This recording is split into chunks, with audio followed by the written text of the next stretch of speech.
Excellent. Thank you for that. All right, we may kick off now, I think. Our production crew is pointing at me. So welcome, everybody. Good morning, good afternoon, good evening, wherever you're joining from. Thank you for joining our webinar today. Hopefully, we'll cover some topics that are of interest to everybody. My name's Alexander. I'm the host of the webinar today, and I'll try and make this as painless as possible. I'm actually the head of sales here at Netway Networks, or the Penors Group of companies. We're excited to be hosting the webinar today, and we're going to discuss a topic that is probably relevant to a lot of SME businesses out in the marketplace at the moment. Before we begin, we'll just cover some housekeeping matters. The webinar is being recorded, so if you would like to rewatch this later or share it with your colleagues, you're free to do so. Please, if you have any questions or comments, please use the Q&A button that's at the bottom of your screen, and we will endeavour to get to them a little later in the session, in our Q&A session. So again, if you have any questions, please pipe up. So let's get started. Cybersecurity and cyber attacks have been the talk of the town recently, with a lot of high-profile incidents with companies such as, Latitude Finance, Medibank, Optus, and one of my favourites, Pizza Hut, have been attracting a lot of attention in the media due to, obviously, their cyber incidents. With that, the Australian federal government has also been taking an active role in trying to set a national cybersecurity strategy for Australia. And one of these strategies is ensuring that SMEs, small, medium enterprises, understand how they can protect themselves and, more importantly, recover from cyber events. And I guess the question that everybody has on their lips are, what are these strategies that we can take to defend ourselves against these? So today, we're excited to have two industry experts joining us on the panel to discuss some of these tactics and strategies. Firstly, we have Christian Pachetta, who is the Operations Manager from Netway Networks. Christian, can you give those who've logged in a bit of a overview of yourself? Yeah, thanks, Alex. My name is Christian. I am the Operations Manager here at Netway Networks. I've been in the IT managed services industry for over 15 years. Netway Networks, for those who might not know, is an IT managed service provider that offers a variety of B2B professional services relating to IT, such as end user and IT end user support and infrastructure support, security hardening, project management, among many other services. And yeah, throughout my time, I've seen the evolution of cybersecurity from its early days to what it has become today. So definitely can impart some good tips for you guys. Fantastic. Thanks for that, Christian. Next on our panel, we have Sen. And Sen is a security solutions architect from CrowdStrike. Sen, if you could introduce yourself a bit. Thank you, Alex. Good morning, everyone. Thank you for joining us today at this webinar. Again, as Alex mentioned, my name is Sen Philip. I'm a solutions architect at CrowdStrike. I've been with CrowdStrike for more than 3 years right now. And prior to that, I was at an MSSP for more than 12 years. So when it comes to cybersecurity, I'm passionate about what we do at CrowdStrike, and I've got plenty of experience in the world of cyber. CrowdStrike, who we are essentially a global cybersecurity leader. We've been in the industry for more than a decade. Many of you attending this webinar today are probably familiar with terms like malware, ransomware, and some of the cyber attacks that are frequently happening. At CrowdStrike, our main mission is to stop breaches for our customers. That's as simple as it gets. Our technology, our services, they're all aligned to stopping those breaches. Fantastic. Thank you for that, Sen. All right, guys. Again, thanks for joining us here today. Before we jump in to tactics and strategies, let's set the scene. Perhaps we can start with you, Sen. Can you share with those who've logged in today some cybersecurity trends that you're seeing in the marketplace and why they're becoming more common? Sure. More than happy to share some insights. Let's start off with time. Time as a metric, right? What we are seeing is attackers are getting quicker. Now, internally, we have a particular metric which we call the breakout time. And what it essentially means is it's the time it takes an adversary to move laterally, move from an initially compromised system to another host within the victim's environment. Now, many years ago, when I first started at CrowdStrike, that time was in the hundreds of minutes, but every year it kept dropping down. And last year, based on our intelligence, we noticed that the average time it took for an attacker to do that lateral movement was around 79 minutes. That's an average. However, 36% of times, the attacker tried to do that in less than 7 minutes. Okay, so this information comes from our intelligence, from our threat hunting teams, our frontline teams, and it tells us that attackers are becoming very quick. Now, the question here is, adversaries are getting faster. Are we as an industry getting any quicker, right?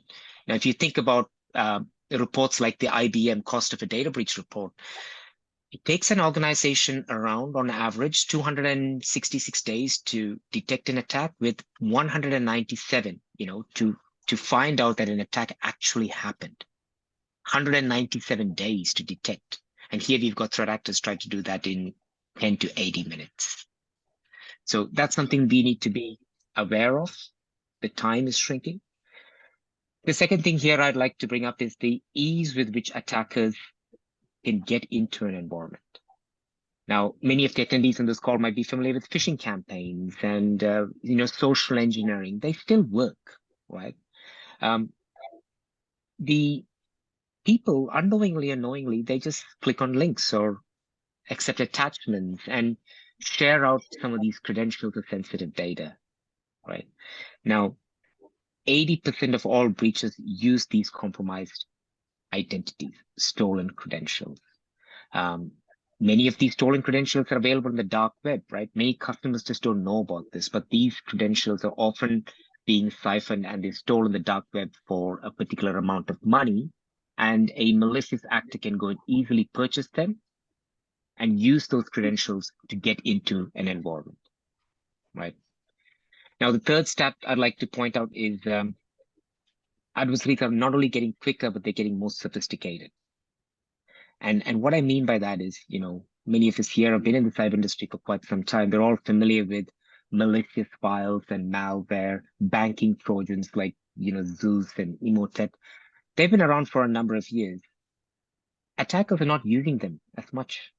They know that these malicious files will set off alarm bells and many AV engines will be able to detect and pick up on them. Instead, they're using more malware-free or fileless techniques. So according to our research, 71% of all attackers that we see, they do not use any form of malware, right? So what do they use? They use living off the land techniques. They use, let's say, Microsoft Office. You've got products like Word and Excel. You can put macros or VB script code in there. Now you send an attachment with a script in it, it'll go and open and it'll do something else malicious in the background, right? It's part of your operating system. Many administrators in a company use PowerShell, group policy, to install applications, to manage a customer's environment. Adversaries are also using these native tools. And how would you know if it's an administrator doing their job or if it's a malicious threat actor using those native applications to do something malicious, right? So this is where you got to be a little bit more cognizant that threat actors have evolved. They're becoming more sophisticated and they can use these whitelisted and signed applications to go through an entire kill chain. Right. So time, sophistication, these are some of the things that I'd like to share with our viewers today.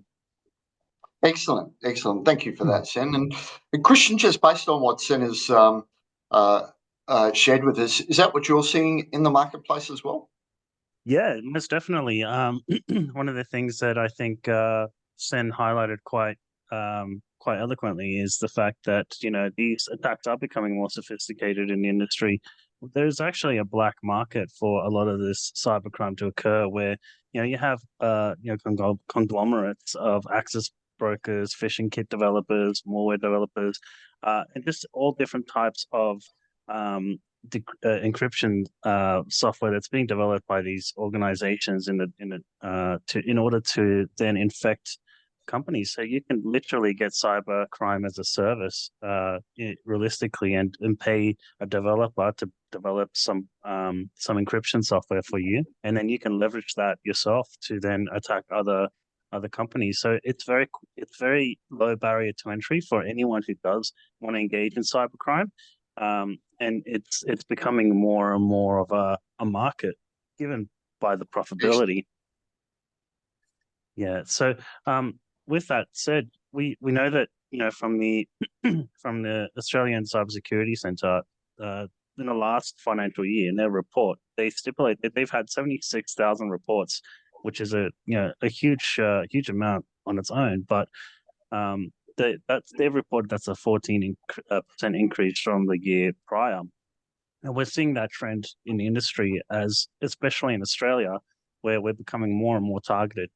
I think one of the things that people also don't realize is the impact of cybersecurity. A lot of people think it's related just to data loss or passwords being compromised, but and those are things that do happen, but there are a lot more consequences to being involved in a cyber incident.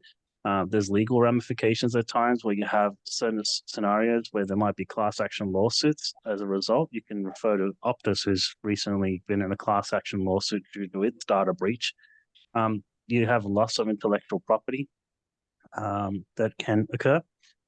Not to mention the operational costs that come from rectifying issues, damage control, reporting to the relevant governing bodies, and, you know, just the wear and tear of staff morale and staff churn as a result.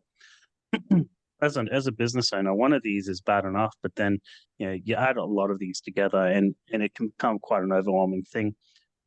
With the federal government also stipulating that it is looking at policies to implement and how to regulate the cyber security side of things for businesses. And there's been talks about directors and business owners being personally liable for any sort of lack of cybersecurity planning or solution implementation. So it is an industry where it's getting to the point where government will have to step in and start to intervene and regulate these things. Yeah, it is. I agree wholeheartedly with Sen as well about the sophistication and the types of attacks that do work. Phishing still works, and unfortunately, it's one of those areas where it's only going to get worse before it gets better. Well, yeah, it sounds pretty grim out there. So if I were to summarise basically what both of you have just said, I guess, so it's, you know, there is a massive increase in cyber attacks. You know, things that people need to be aware of is the increase in insurance costs, if you can get insurance, you know, legal ramifications for businesses, and probably most importantly, brand damage as well. Would you agree with that, Seth? Yeah, absolutely. You know, what Christian mentioned is absolutely correct. I mean, brand damage is, you know, is particularly important to assess. You know, once a organization has gone through a cyber attack, you lose trust, right? You put your details in there, your licenses, your credit card details, your address where you live, your age, and that's all being, you know, you're trusting that entity to manage that data correctly. Now, when an attack happens and that's being leaked and it's a dark web, the ramifications of that are huge, because you don't know who's got access to that data and what they can do to perhaps impersonate themselves and then walk into a bank and demand money, you know, or get access to your financial life savings. So the legal ramifications that Christian touched upon, the brand damage, they're all huge. And look, as an industry, we're getting better, and government is definitely implementing policies to get there. But I think everyone on this call needs to be a little bit more proactive, is what I would recommend. Let's start to, instead of wait for those policies to come from above, let's start to make some changes within our environments to better protect us and our customers. Fair enough. Fair enough. All right, gents. So moving forward, if both of you were an owner of an SME, indeed, if we have anyone logged in today as a SME business owner, what are the top 3 strategies or tactics that you would implement or recommend to anybody to avoid to avoid a cyber incident? Christian, perhaps we'll go with you first. Your top 3 easier to implement strategies. Yeah, thanks, Alex. Well, first of all, you don't know what you don't know, right? And I assume that a lot of people who are focused on the business end of their business basically don't really have that much in terms of the technical hindsight of what their environment is. A lot of companies have had their environment set up from early on when cybersecurity wasn't front of mind. We're talking about servers that could have been implemented 10 years ago that have policies that may not be the most secure. So my first recommendation would be to implement something like a refresh or relook of the policies that are being set up on your server. That can include things like password policies or password strengthening, password lockout policies, and there's a whole bunch of different things that you can implement or review in your environment to make sure that they are up to date, or at least they have been optimized to reflect what the current cybersecurity landscape is today. Those are just a few that I would say are low-hanging fruit. So looking at your group policy objects, which Sen also mentioned in his spiel about the cybersecurity side of things. Second thing that I would recommend is to review your Internet of Things or devices that are connected to your network. Often we get hardware that might have some sort of firmware installed in it. One good example is printers. And printers are quite easily one of the most popular forms of being able to breach an environment. I personally, in the past, when I've had to do sort of penetration testing for organizations, one of the first things that I look for is for the printers, because you'll often find credentials that are there that do reflect potentially more globalized admin privileges than what a normal run-of-the-mill user has. So if you have a scan folder, for example, that is on a server, that printer has to authenticate to that, and being able to harvest that password can be one point of entry. Also making sure that your printers and your Internet of Things devices don't have the default passwords on them. The amount of times that I've walked into environments where the printers logins are admin, or the quick Google search will show you what the default password is of the printer, and that shouldn't be the case. Most devices should have not having the default password. So making sure you consider and secure your Internet of Things devices, like that connect to the network. The third would be probably to invest in some sort of next-gen antivirus software solution. Traditional antivirus kind of works on a definition list point of view. So the company that develops the antivirus has a list of files that or database, and every software basically downloads that database on a regular basis. Next-gen antivirus is more powered by AI and has a lot more complexity and sophistication to it. And I'm sure that Sen, being from CrowdStrike, could probably shed some light on that as well. The 3 recommendations is to review your servers and your IT infrastructure configuration to make sure that it meets the current landscape of cybersecurity, looking at password policies and such. Ensuring that devices are connected to your network, such as printers, wallboards, or anything that is connected and does actually reach network resources or in your environment, that those are secured and reviewed. And to implement a next-gen antivirus, those would be the 3 low-hanging fruits that I would suggest would harden your environment today. Fantastic. Thanks for that, Christian. Thank you so much. Before we move on to Sen, I'd just like to remind everybody that's logged in today, if you have any questions, please feel free to use the Q&A button and send them through. We look forward to receiving them and answering as many as we can.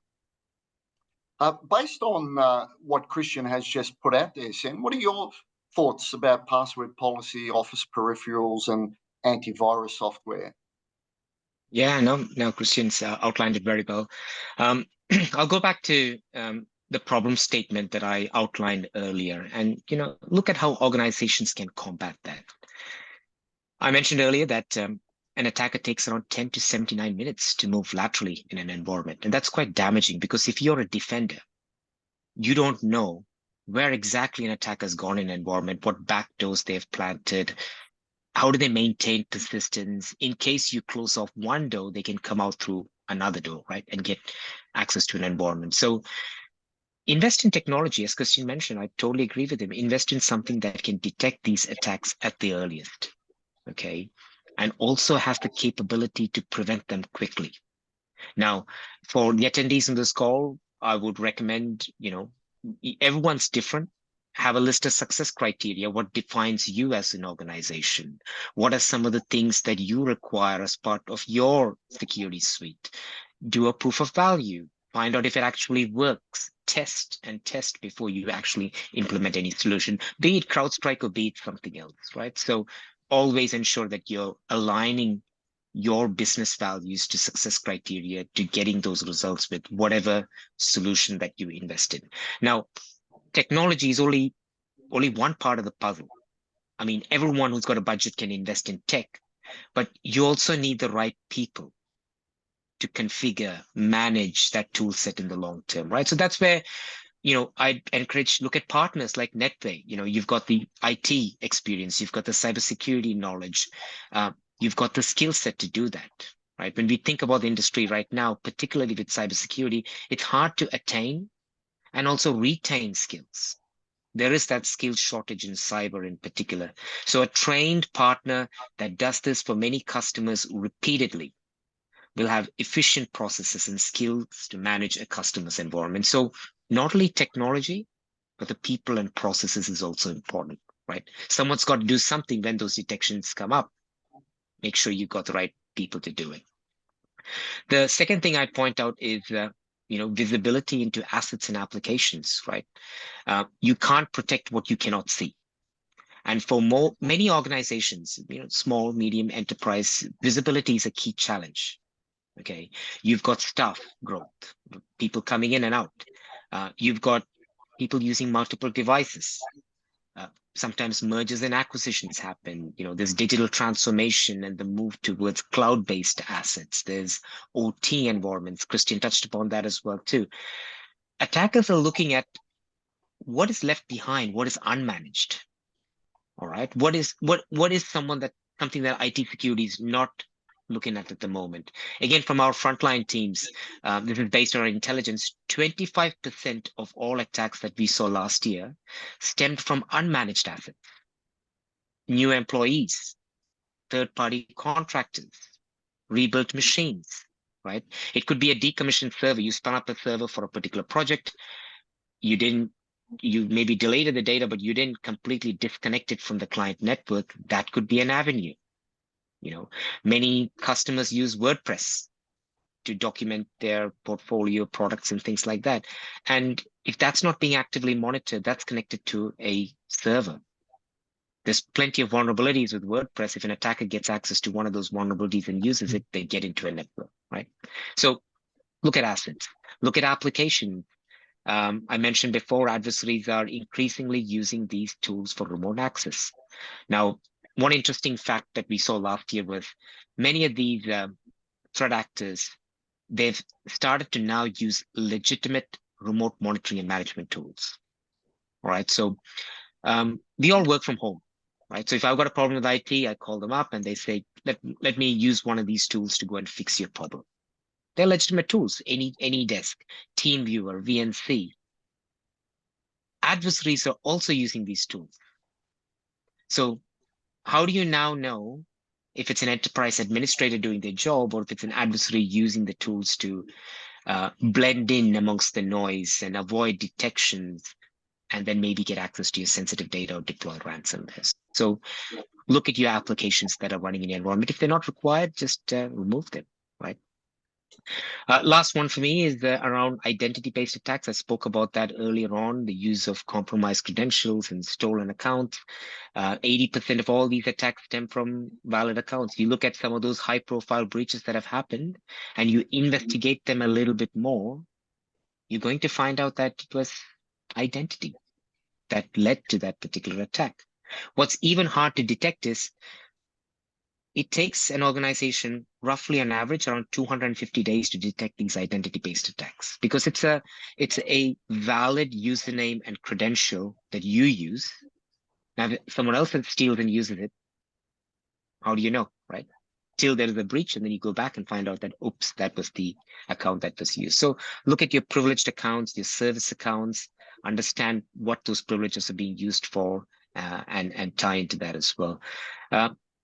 One thing I often recommend people is to use multi-factor authentication. Right now, if an account is being stolen and the username and passwords are gone, let's say you've implemented multi-factor authentication, you're going to be asked for a token and a passcode that changes. Well, if they don't have that, they can't log in. As simple as that, right? So enforce conditional access, best practices when it comes to identity, and we can clean up some of these attacks. Yes, and you mentioned something two things that are very interesting there. I think first is having the right technology, which is very true, and also having the right people. And I think one of the things that, in my experience, when it comes to doing cybersecurity audits for companies that do have in-house IT or have an IT expert, is sometimes they might not have the right qualifications for security. They may be great when it comes to server administration, but they might not actually have a finger on the pulse on what the latest trends are with cybersecurity.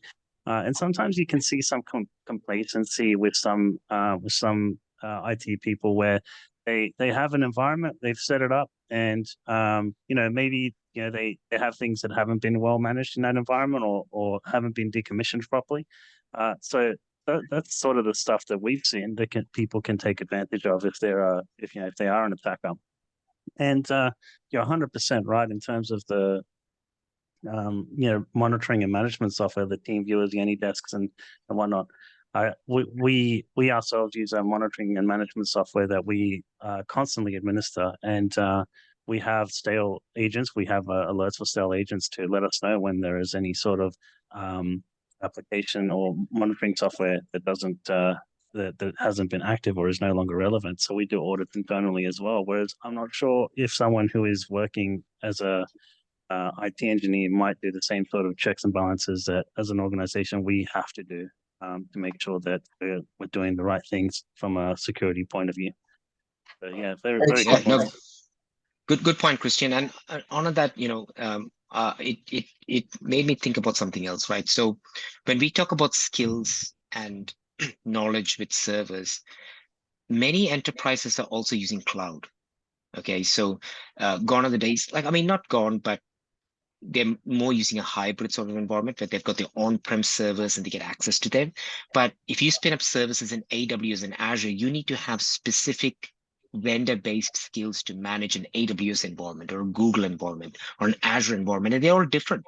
They have different tool sets, different commands.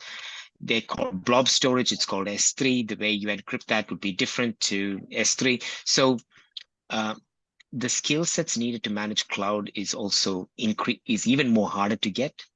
But then adversaries know this, right? They know that people who configure these services often don't configure them correctly, leading to a gap, an open port, an open IP address that allows them to get initial access into an environment as well too. So, for the viewers on this call, think about cloud, and if you have got those assets, how do you fence them off or provide the right role-based access control into those environments? Because sometimes you're running web servers or database servers in the cloud, and if they're not protected, well, that could lead an attacker to maybe decommission, bring them down, or to exfiltrate data from those services as well.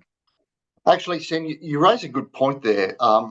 With businesses that have either a hybrid setup between cloud and on-premises servers, and perhaps businesses that still use on-prem servers versus cloud-based servers, do you find that cyber attacks are equal amongst both businesses, or do you find that businesses that still run on-prem servers have less cyber incidents than those using a cloud-based solution? We're finding a shift, a big shift right now in attackers, because they are increasingly targeting cloud environments. Last year alone, we noticed a 95% increase in adversaries targeting cloud-based environments. The types of attacks that we see, I'll give you a good example, is that they might use phishing or social engineering to get into a network, an on-prem network. Once they get on a host, what we see adversaries try to do is look for, let's take AWS as an example. They'll start to look for AWS client keys and secrets. Okay, these could be stored in the cache on a host system, and a cloud administrator would use those client and secret keys to get access to a cloud environment.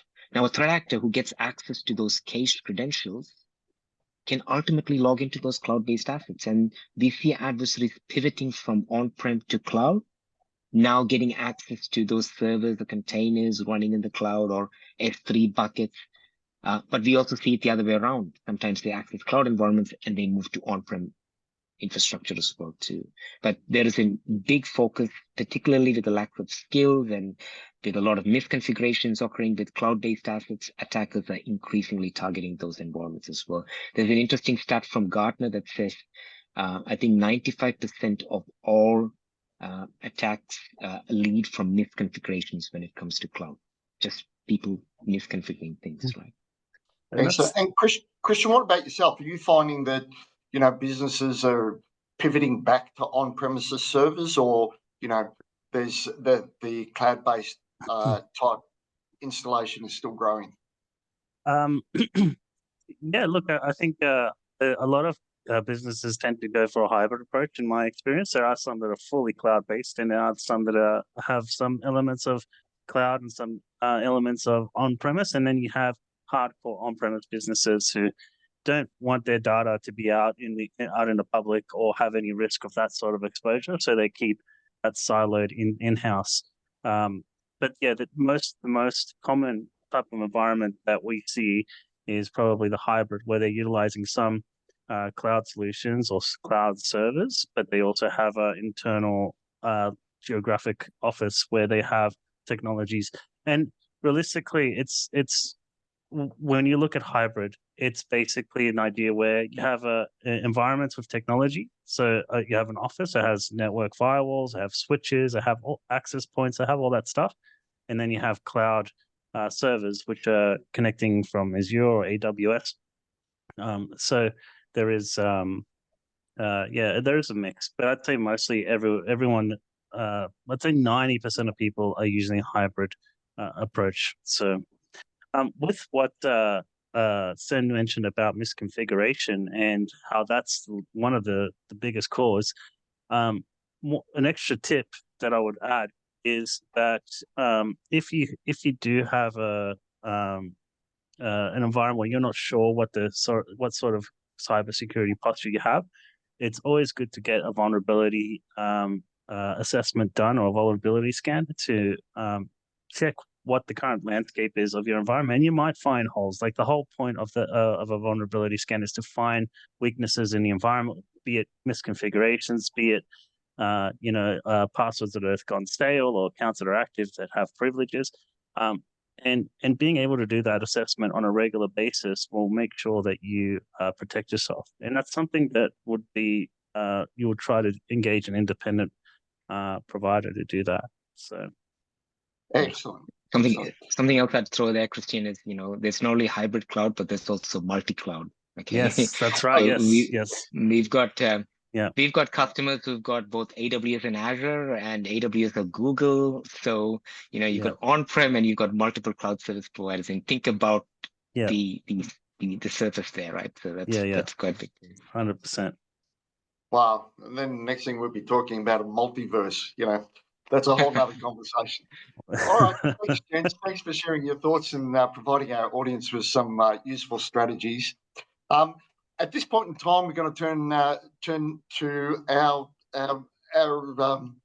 audience. Sorry. Hopefully, we've got some questions here that have come in. So again, if you have questions, please send them through.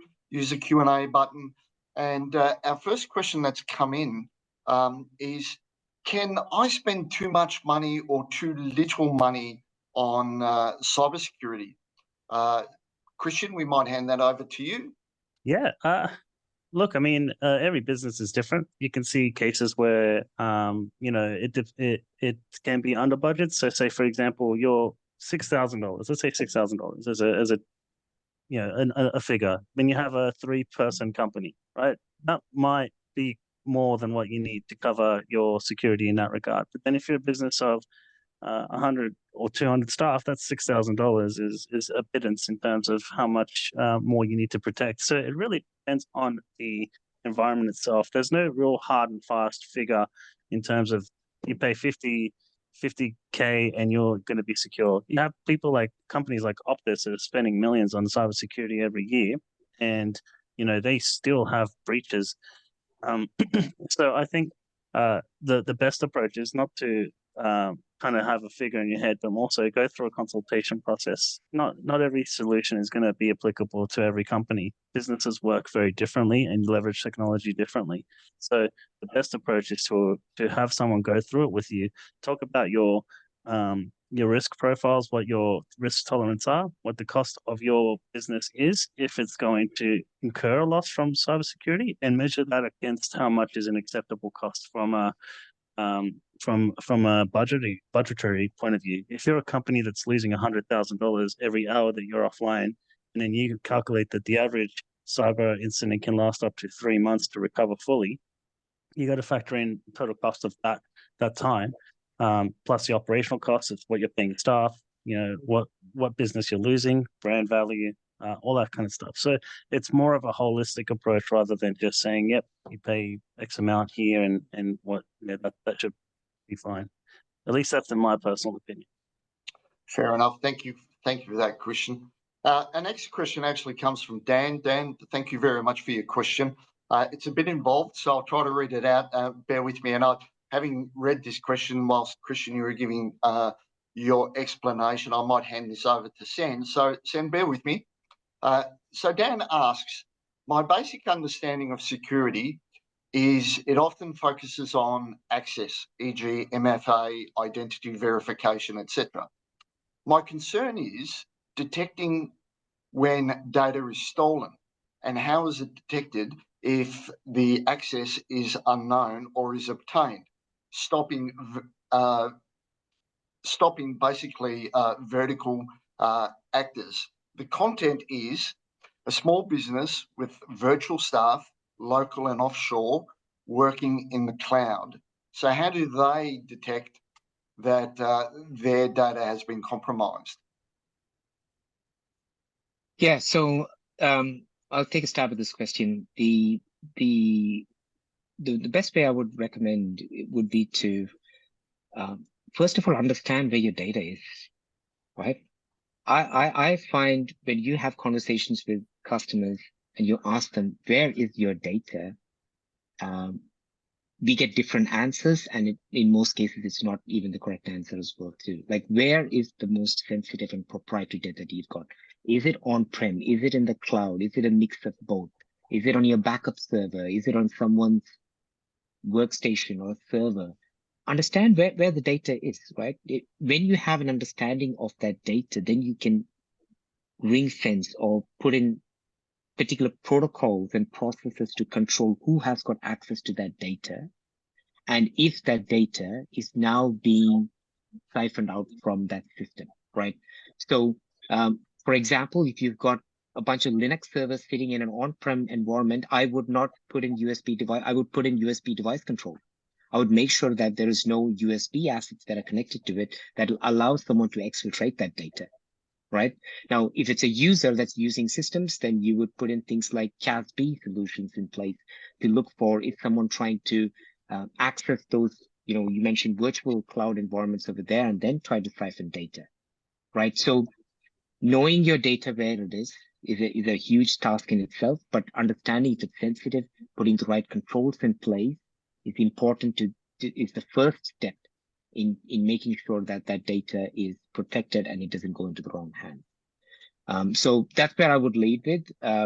Now, there's plenty of tools out there in the market, like DLP tools that are out there that will go in and, classify the data, and as and when it leaves an organization, it generates alerts. Or depending on the policies you've created, it might not even allow you to. It might not even leave the organization. So plenty of DLP tools out there that can tackle that as well. So when it comes to data, know and protect. So, excellent. Thank you for that, Sen. So, Christian, again, just reiterating the previous question, I've got virtual staff. They're in different offices or even in different countries. I use a cloud-based solution. How do I know if my data has been compromised? So what Sen said is 100% correct, but I will add that access is just the first step of any sort of breach. And from there, mostly the misconception is that a hacker gets into your environment and then instantly starts hacking and starts, doing all the things, and encrypting files, taking data. There's usually a time between where they access to them doing reconnaissance, where they're actually trying to see how can I inflict the most amount of pain to your organization to then convince you to pay me a ransom. And that could be trying to access other systems, attacking personal employee credentials and accessing personal employees' banking information, or accessing invoicing systems and figuring out what those transactions look like and then trying to make fake transactions. So data loss is not the only strategy or the only goal of an attacker. Their goal is to make the most amount of damage to you and your organization as possible. They don't really lack empathy or mercy in that regard. They don't have a lot of mercy. In terms of how do you detect that from without using certain tools and services, it's hard to visibly see all of those triggers happening. Like how do you tell whether someone's accessed a SharePoint system and copied files across, or have uploaded things to Dropbox from a personal PC? That's where certain tool sets, like one that Netway provides, which is Netway Security Plus, where there's actually something called a SIEM solution, where we are actually monitoring the events and behaviors of every PC, every cloud service, every networking device, and we're monitoring all of the logs in one single pane of glass, where we have a security operations center reviewing that information and highlighting and escalating critical breaches that are found through that. So there are tools in place, but to answer the question, MFA is not the be all and end all, and there's ways to hack MFA and to change MFA. And gaining access to data is not necessarily the end goal of a hacker. Their goal is not to just access data, but how to inflict the most amount of pain to your organization and to your staff and to yourself. Okay, thank you for that, Christian. Appreciate it. We have another question here, from Janice. Sorry, Sen? Yes. Yeah. Now, I'll add to that as well, too. There's always malicious activity behind, before an exfiltration or encryption happens, and theme tools, even CrowdStrike as well, too. When we install the agent in a host system, we are looking to see what happened before and after, right? What are some of those commands that an attacker would use, like reconnaissance, like understanding the system, where is the data, looking for directories. There are things that an attacker would do, and if a tool can pick up on that and alert earlier, then we can stop that exfiltration from happening. Excellent. Thank you, Sen, for that explanation. So again, our third question is from Janice, and again, thank you, Janice. Thank you for taking the time to ask our panel this question. I'll probably direct this at you, Christian, and again, please bear with me. I'll read this out. Christian, you mentioned earlier about peripherals, printers, and devices. So Janice asks, what are some of the steps that we can take to improve security around our IoT devices, printers, etc.? It really depends on the vendor of the hardware or the peripherals that you have. For the most part, the steps that I would take is firstly to change the default passwords on those systems. That's a very first step. Second is to make sure that there's regular firmware updates on those devices, whether that's through contacting let's use a printer, for example, contacting the printer manufacturer or whoever's doing the servicing for your printer and making sure that the firmware on that device is up to date. When it comes to using sort of scan accounts to, when you scan a document and you put that on a shared folder on the server, make sure you're using a specific credential that that is for that particular folder and doesn't have God privileges to the entire organization. It's one of the most common things that I find is that sometimes when IT people set up printers, they may want to just get it done quickly and they create a scan account and give it access and privileges to everything in the network. So making sure that you have dedicated accounts for whatever those services or whatever those peripherals are connecting to within your environment. Excellent. Thanks for that, Christian. Sen, do you have anything that you'd like to add on that one? Yeah, OT devices are a bit of a challenge because they, you've got too many of these devices. They're outside your typical network. They've got different protocols. Yeah, I think one of the things we look for in OT devices is behavior as well, right? Because typically these devices do a certain set of things. It's not like a user logging onto these devices and working away. No, they are meant to monitor temperature or water flow or lifts, whatever it might be. But when you see something a little bit more network connectivity or other ports being utilized or more incoming traffic, that's where you can assess what is that device, what is meant to do a particular task, why is it doing something a bit different now when it's not being asked to do that, right? So look for behaviors when it comes to OT devices, and a shift in that behavior might indicate that there is unnecessary activity on those devices. Thanks for that, Sen. Appreciate it. Our next question actually comes from John. John, again, thank you for sending that through. I guess I'll throw this one back at you, Christian. How can I get a cybersecurity audit done for my company? What's involved in a cybersecurity audit? So there's different types of audits that you can do. It depends on what your goal is or what your outcome is with regards to what you want to achieve. There's audits that go just in the technology side of things, whether we do like a scan of just the technology and look for potential vulnerabilities. Then there's also the types of audits that are more inclined into reviewing the processes of how people do things and how behaviors are done. Does the IT person change or disable passwords or logins to an account once that user's left the company, or do they delete it completely? And just looking at all those kinds of behaviors. But in order to engage someone for an audit, I mean, Netway does audits. So if you wanted one from an independent person, either outside of your IT organization, we'd really have that discussion with you. But yeah, there's a lot of types of audits that you can have, and those discussions will be had with whoever you're engaging to kind of find out what exactly you want to address. And there's high level and more in depth audits that can be done as well. So hopefully that answers the question. Thanks, Christian. We have another question here from Roman. Roman, if you're watching, thank you so much for the question. What is the best 2FA method, and is there a preferred 2FA method out there?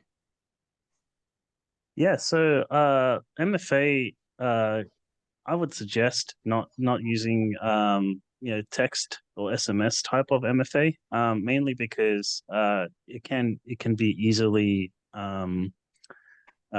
exploited. There's also something called MFA fatigue, which is where people just click OK whenever they get the message or the MFA request on their phones. Generally, the best approach, and I think Microsoft sort of already implemented this, is to look at putting in specific digits. So when you try to log into the service, it will come out with like a number, and then you have to enter that number into your MFA authenticator app in order to log in.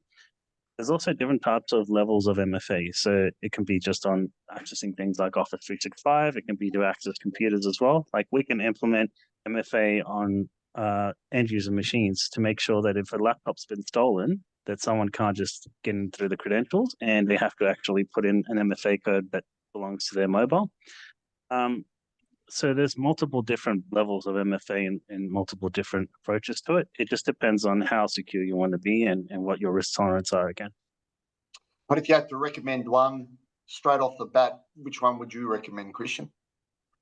If I was to recommend the most secure method of MFA, I would say probably implementing something like Duo MFA on cloud services as well as on your laptops and any devices that you use.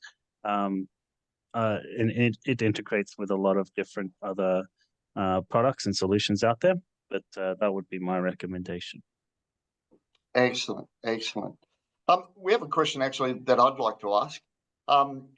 Given that we're speaking about cybersecurity, assume for a minute, again, I'm a business owner, I've walked in, I've tried to log into my server, or I've noticed something out of the ordinary. First thing that comes to my mind is, oh no, I think I've been hacked or something's been accessed. What's the first thing I should do if I think there's been a cyber incident on my network? That is a great question. And I think that's a question people tend to ask themselves after the fact and not before the fact. So one of the things that I would say to implement before anything happens, because you don't foresee a cyber attack happening, is to implement an incident response plan and work with your IT professional, your IT provider to work through that incident response plan. So you know exactly who you need to contact, what you need to do, and what sort of steps you need to take as an organization on what happens. So say, for example, you find that one user opens up an attachment and then next minute everything is encrypted on their device. Users should understand what they should be doing at that moment. So whether that's communicating through policies or education or training, but they should know what they should be doing. And so should the managers. They should know who to engage, who should be responsible for the incident response, and what sort of lines of communications need to happen there. So an incident response plan is important. In terms of, if in the scenario you've mentioned where they've been hacked, I would just firstly turn off machines in the environment. Second of all, if you can, and if you know how to, turn off the server or networking devices such as switches and routers. Contact your IT professional, whether that's Netway or your own IT department, and from there work with them and set up a group, an incident response group, to tackle the whole issue and investigate further. So would you say, Christian, at the very least, if I think that my network's been accessed, at the very least, I should just unplug the internet access? Turn off the computer, unplug what you can and know how to unplug. If you don't know how to unplug anything in the comms rack or anything like that, don't do it. But at least turn off your machines to mitigate that happening. That would be my advice. Excellent. All right then. I'll just throw in my 2 cents in there as well. So, Alex, the incident response plan is particularly important, right? I think many organizations, like Christian mentioned, think after the fact a breach has happened, not before. They're not prepared. And the incident response plan is about being prepared. And what I'd like to mention to the audience is that coming up to Christmas, we just got to be a little bit more aware that adversaries know many IT teams, many businesses, they just go on holidays. There's skeleton staff.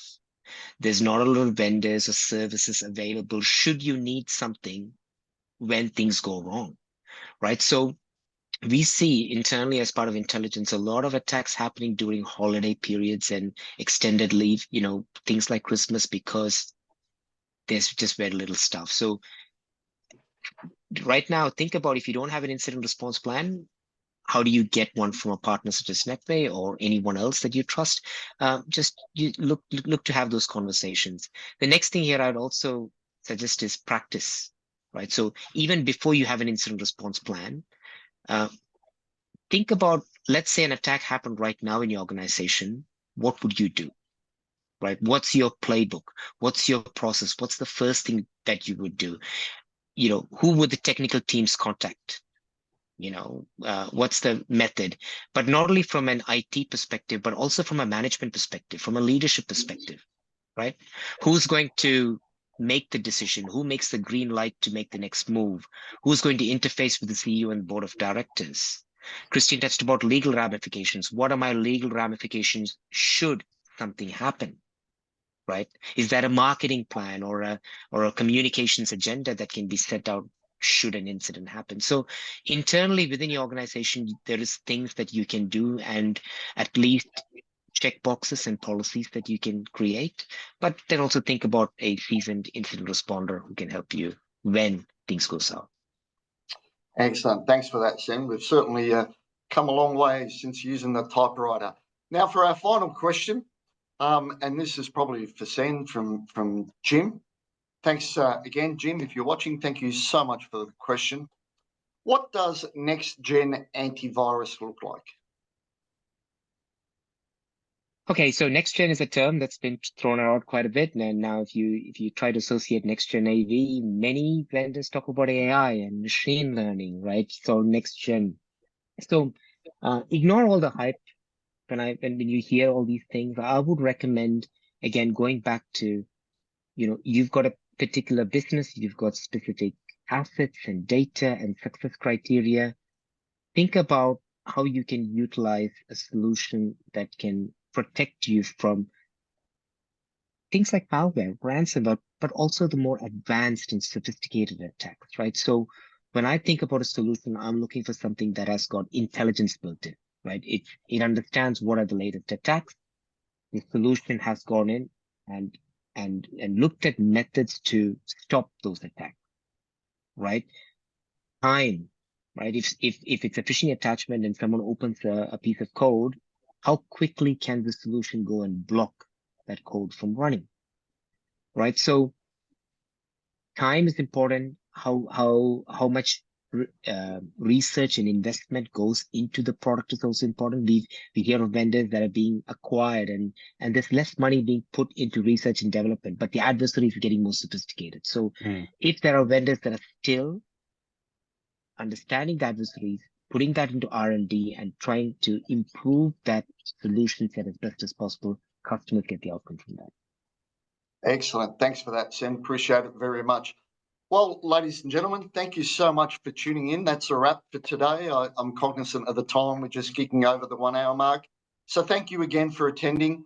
After this finishes, you will receive a short survey after the webinar, and we would appreciate it if you would fill it in. Let us know what you liked, what you didn't like, and hopefully we can improve on our next one. If you have any questions, again, after the webinar concludes, feel free to drop us an email, and I'll read out the email address for you. That's info@netway.net.au.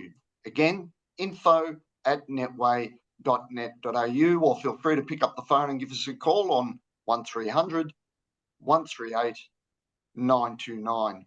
Again, a recording of this webinar will be posted after the session, and you will receive a link in your email in the next day or two. Once again, on behalf of myself and the production team here behind my laptop, thank you so much for tuning in. We hope you found this useful, and we look forward to seeing you next time. Bye-bye. Thank you. Thanks, guys.